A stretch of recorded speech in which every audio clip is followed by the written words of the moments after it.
नमस्कार साथियों, विशद ज्ञान में हम आपका हार्दिक स्वागत करते हैं। दोस्तों, जूनियर अकाउंटेंट की परीक्षा है, पटवारी की परीक्षा है, आरएएस की परीक्षा है और संगणक की परीक्षा है। इसके अलावा और भी तमाम परीक्षाओं का दौर राजस्थान में चल रहा है। तो जो गणित विषय से संबंधित जो प्रश्नावलियाँ हैं उसमें एक प्रतिशत का बहुत ही महत्वपूर्ण योगदान है। दोस्तों, जो प्रतिशत के जो सवाल हैं वो निश्चित रूप से इन एग्जाम्स में पूछे जाते हैं। प्रतिशत की प्रश्नावली यदि आपको समझ में आती है तो आप लाभ हानि के सवाल भी करते हैं। लाभ हानि के तो और भी ज़्यादा सवाल एग्जाम में पूछते हैं, डिस्काउंट के सवाल आप करते हैं। तो दोस्तों, आज हम इस क्लास में जो है प्रतिशत का अध्ययन करने वाले हैं। प्रतिशत जिस भी विद्यार्थी को नहीं आता है वो यहाँ सीख सकता है और हम इसको जो है बिल्कुल जीरो से शुरू कर रहे हैं। बेसिक से हम इसको स्टार्ट कर रहे हैं। जीरो आपका यदि नॉलेज है तो यहाँ से हम आपको दिखाते हैं और जीरो से हीरो बनाने की, प्रतिशत में हीरो बनाने की हमारी कोशिश। दोस्तों, तो सबसे पहले हम बात करते हैं कि प्रतिशत का जो साइन है वो ऐसे साइन होता है। ठीक इसी प्रकार हम बात करते हैं कि ये 10 और ये इसके आगे प्रतिशत लगते ही बनता है 10%। 10% का वास्तविक अर्थ है 100 में से 10।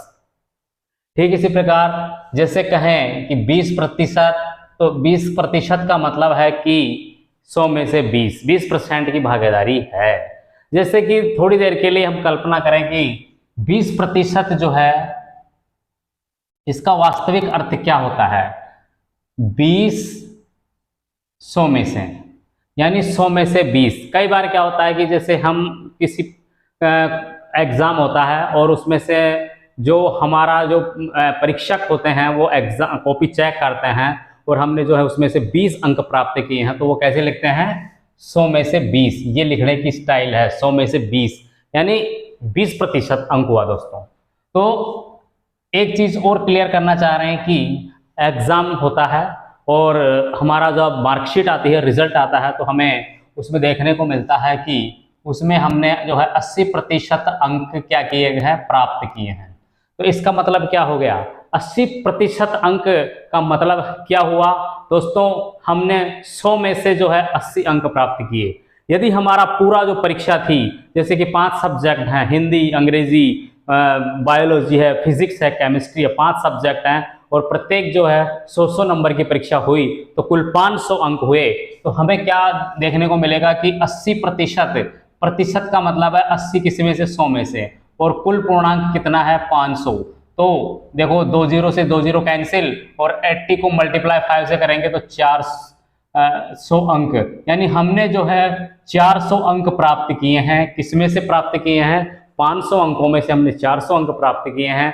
तो ये भावार्थ है 80% का मतलब। ठीक है दोस्तों, तो ये तो प्रतिशत से संबंधित बेसिक जानकारी थी। अब हम कुछ सवाल इससे संबंधित करते हैं। छोटे सवाल पहले करते हैं। एग्जाम में हर टाइप का प्रश्न पूछा जा सकता है, सिंपल सवाल भी पूछते हैं, हाई लेवल के सवाल भी पूछते हैं। तो पहले हम बेसिक सवाल करते हैं।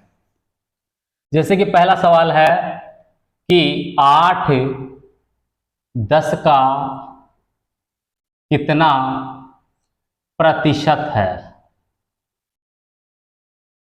एक ही छोटे से वाक्य का सवाल है, बहुत ही आसान सवाल है। दोस्तों, आप अनुमान लगाए कि 8 का 8 जो है वो 10 का कितना प्रतिशत है। इसकी भाषा को समझने से पहले मैं आपको एक बात बता देना चाहता हूं कि इस सवाल में आपको 2 चीजें ढूंढनी होगी। एक चीज तो ये ढूंढनी है कि इस प्रश्न में किसके बारे में प्रश्न पूछा गया है। किसके बारे में पूछा गया है, 8 के बारे में पूछा गया है या 10 के बारे में पूछा गया है। दोस्तों, इसमें 8 के बारे में पूछ रहे हैं। क्यों? क्योंकि कह रहा है कि 8 10 का कितना प्रतिशत है, तो 8 के बारे में पूछा जा रहा है। ठीक है, तो 8 जिसके भी बारे में पूछा जाता है वो ऊपर आएगा। ठीक है दोस्तों, जिसके बारे में पूछा जाएगा वो कहां पर आएगा, ऊपर। और जिसके संदर्भ में पूछ रहे हैं, अब 10 के संदर्भ में पूछ रहे हैं कि साहब 8 जो है 10 का कितना प्रतिशत है, तो संदर्भ इसका है, तो जो संदर्भ जिसका होगा वो नीचे आएगा। संदर्भ की जो बात है वो नीचे होगी। तो इस तरीके से हमें थोड़ा सा दिमाग लगाना है, हमारा आसान सवाल जो है बिल्कुल क्लियर होगा। दोस्तों, अब पूछा किसके बारे में जा रहा है, यहाँ पर 8 के बारे में जा रहा है। ठीक है, और किसके संदर्भ में पूछ रहे हैं? 10 के संदर्भ में पूछ रहे हैं, तो 10 नीचे आया। पूछा क्या गया है? कितना प्रतिशत है? तो प्रतिशत निकालने के लिए हम क्या करते हैं? 100 से गुणा कर देते हैं। ये हमें सिखाया जाता है। लेकिन दोस्तों मैं आपको बता देना चाहता हूं कि यदि हम 100 से गुणा करेंगे तो ये पूर्ण रूप से सही नहीं होगा। पूर्ण रूप से सही का मतलब है कि यहाँ पर हमें प्रतिशत लगाना ही पड़ेगा। यदि हम प्रतिशत नहीं लगाएंगे तो देखिए, यदि हम प्रतिशत नहीं लगा रहे हैं तो देखिए क्या होगा। देखिए 0 से 0 और 10 को 8 से मल्टीप्लाई करेंगे तो 80। तो 8 10 का कितना प्रतिशत है? 80। अब 80 क्या? प्रतिशत। तो यहां हमें प्रतिशत लगाना ही पड़ेगा। जब इसका अभावार्थ सही होगा तो यहां पर हमें प्रतिशत लगाना होगा। यदि हमने प्रतिशत यहां पर नहीं लगाया और यहां पर लगा दिया तो इसका मतलब तो ये हो गया कि बिना बादल के बारिश हो रही है, और बिना बादल के बारिश होती नहीं है। तो ये बादल और ये बारिश, तो बारिश के लिए बादल जरूरी है। तो हमें पूछा जाए कि 8 10 का कितना प्रतिशत हो? 8/10 मल्टीप्लाई 100 नहीं बोलना है, 100%, यानी 100% हमेशा लगाना है। ठीक इसी प्रकार हम दूसरा प्रश्न करते हैं। देखिए दोस्तों इसी से संबंधित है। 8 10 से कितने प्रतिशत कम है? यहां तो कितना प्रतिशत है, पूरी की पूरी बात हुई थी। यहां पूछ रहे हैं 8 10 से कितने प्रतिशत कम है। तो पूछा क्या जा रहा है दोस्तों? जिसके बारे में पूछा जाएगा वो ऊपर आएगा। लेकिन 8 के बारे में पूछ रहे हैं, लेकिन पूछा क्या जा रहा है? कितना प्रतिशत कम है। तो वास्तविक रूप से रियलिटी में यदि हम देखते हैं तो रियलिटी में 10 जो है वो 8 से कितना बड़ा है, या 8 जो है 10 से कितना कम है। लैंग्वेज में क्या है? कम। तो 8 10 से कितना कम है? रियलिटी में 2 कम है। रियलिटी में कितना कम है? 2। अब किसके संदर्भ में? 10 के संदर्भ में है। तो 10 नीचे आएगा, मल्टीप्लाई 100%। तो 0 से 0 कट गया। 10 को 20 से मल्टीप्लाई करेंगे तो 20% क्या है? ये कम है दोस्तों। इसमें और इसमें अंतर है। 8 10 का कितना प्रतिशत है? तो 8 ऊपर आएगा। कितना प्रतिशत है 10 का? तो 100।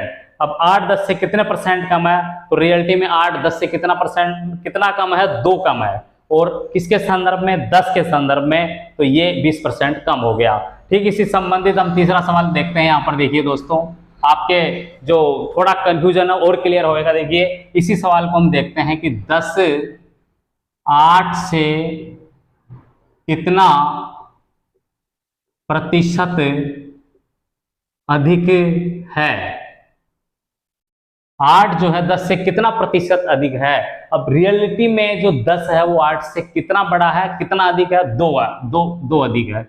और किससे? 8 से। तो 2/8 मल्टीप्लाई 100%। तो जैसे इसको हम काटें तो ये 2 एकम और ये 4, 1 और 4, 2 के फाड़े से कट रहा है 1 और ये 4, ये 25 बार कटेगा, 25 चौक 100। तो 25 मल्टीप्लाई 1 है, तो यहां पर आएगा आपके 25% अधिक है। यानी जो 10 है वो 8 से कितना प्रतिशत अधिक है? 25% अधिक है। तो ये प्रतिशत से संबंधित बेसिक सवाल है दोस्तों। यदि ये आपके समझ में आ रहे हैं तो आप उच्च स्तर के सवाल आसानी से कर देंगे। इनको भी करेंगे, उनको भी करेंगे। चौथे टाइप का हम सवाल देखते हैं कि एग्जाम में कई बार प्रश्न पूछ लिया जाता है कि 25 100 का कितना प्रतिशत है। 25 जो है वो 100 का कितना प्रतिशत है, यानी इसी से संबंधित सवाल है। तो यही सवाल हो गया। तो किसके बारे में पूछा जा रहा है? 25 के बारे में पूछा जा रहा है। किसके संदर्भ में पूछा जा रहा है? 100 के संदर्भ में पूछा जा रहा है। ठीक है दोस्तों, तो इसको प्रतिशत यदि हमें बनाना है तो 100%। अब देखिए दोस्तों, इससे कट गया तो कुल मिलाकर इस सवाल का आंसर है 25%। तो ये ऐसे सवाल हैं जो को आप चुटकियों में कर सकते हैं। अब नेक्स्ट सवाल देखते हैं दोस्तों। देखिए कि दो संख्याएं किसी तीसरी संख्या के क्रमशः 20% एवं 25% के बराबर है, तो पहली संख्या दूसरी संख्या के कितने प्रतिशत के बराबर होगी। दोस्तों इस सवाल में सिर्फ 3 संख्याएं हैं, पहली संख्या, दूसरी संख्या और तीसरी संख्या। अब इसमें दो संख्याएं यानी शुरू की दो संख्याओं की बात हो रही है, वो किसी तीसरी संख्या के क्रमशः 20% और 25%, यानी पहली संख्या जो है तीसरी संख्या का 20% है और दूसरी संख्या का कितना है 25% है। तो हम क्या करेंगे दोस्तों की जो तीसरी संख्या है उसको क्या कर लेंगे 100 मान लेंगे, क्योंकि इसमें तीसरी संख्या के बारे में कोई जिक्र नहीं है, बस वो अनिश्चित मान है, तो हम उसको जो है तीसरी संख्या को 100 मान लेते हैं। अब लैंग्वेज पर आइए, दो संख्याएं किसी तीसरी संख्या के क्रम से 20%। अब दोस्तों जब ये 100 है तो ये 20% होगी, तो ये कितनी हो गई 20 हो गई, और ये 25% है, जब ये 100 है तो ये कितनी होगी 25, यानी ये 20% है तो इसको 100 मानते ही ऑटोमेटिक 20 हो गई, और इसको 100 मानते ही ये 25% है तो क्या हो गई ऑटोमेटिक ये 25 हो गई। अब हमारा सवाल क्या कह रहा है देखिए दोस्तों, तो पहली संख्या दूसरी संख्या के कितने प्रतिशत के बराबर होगी। पूछा किसके बारे में जा रहा है, पहली संख्या के बारे में। तो पहली संख्या क्या है 20, पहली संख्या क्या है 20। किसके संदर्भ में पूछ रहे हैं दोस्तों, दूसरी संख्या के बारे में पूछ रहे हैं, तो दूसरी संख्या हो गई 25। ठीक है, कितने प्रतिशत के बराबर है, तो इसका प्रतिशत निकाल लीजिए, और प्रतिशत निकालने का फॉर्मूला है 100% से मल्टीप्लाई करना है। अब देखिए दोस्तों यहाँ 25 से कम 25 और 25 चौक 100, तो 20 ये 4 बार कटा, 20 को 4 से मल्टीप्लाई किया तो 80%, यानी हमारा जो आंसर है पहली संख्या दूसरी संख्या के कितने प्रतिशत के बराबर होगी, पहली संख्या जो है दूसरी संख्या के 80% के बराबर है दोस्तों। तो दोस्तों ये जो प्रतिशत से संबंधित जो बेसिक सवाल हैं वो हमने आपको बताए हैं। यदि आपको अच्छे लग रहे हैं तो दोस्तों चैनल को सब्सक्राइब जरूर कर लीजिए, क्योंकि इनसे संबंधित तो और भी सवाल है, प्रॉफिट लॉस के हैं, डिस्काउंट के हैं, और भी अन्य जो सवाल हैं वो हम आपको जो है बताने वाले हैं दोस्तों। तो एग्जाम में लाभान्वित होने के लिए आप जो इनका अध्ययन करते रहिए। धन्यवाद दोस्तों।